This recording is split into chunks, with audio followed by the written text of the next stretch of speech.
салом. хабарҳои муҳими радиои озодиро аз рӯзи сешанбе 21 октябр ман Хиромон Бақозода тақдим мекунам. Иттиҳодияи Аврупо ба Тоҷикистон ваъдаи 251 миллион евро кӯмак дода хостори баргузории интихоботи шаффоф дар ин кишвари Осиёи Марказӣ шудааст. чунин тасмим дар пеи ҷаласаи чоруми шӯрои ҳамкориҳои Иттиҳодияи Аврупо ва Тоҷикистон дар Люксембург гирифта шуд.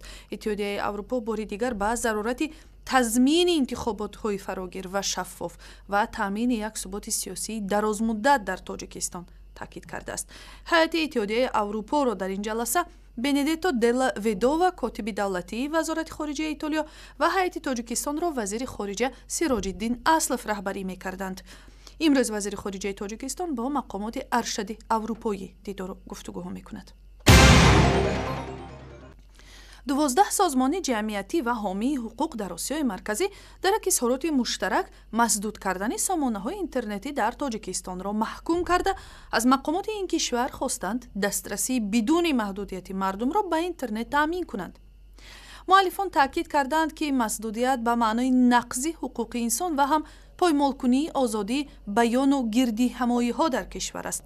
дар Тоҷикистон дар муҳлати 2 ҳафта дар шабу рӯзи паҳн шудани овозаи ташкили митинги эътирозӣ дастрасӣ ба даҳҳо сайтҳои хабаррасону шабакаҳои иҷтимоӣ маҳдуд буд.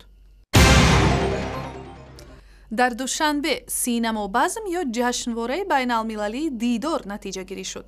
3 филми сохтаи коргардонҳои Афғонистон, Гурҷистон ва Русия соҳиби ҷоизаи аслӣ ва яке дигар барандаи ҷоизаи тамошобин гардид. ҷашнвораи Дидор аз соли 2004 ба ин тараф як бор дар 2 сол баргузор мешавад.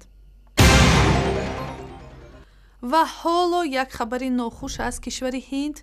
як футболбоз, ки баъди голи задааш дар ниҳояти хушҳолӣ ба ҷастухези зиёд пардохт, сутунмӯҳраашро осеб дод ва рӯзи 19 октябр баъди чанд рӯзи бозӣ дар бемористони аёлати Мизорам ба ҳуш наомада даргузашт.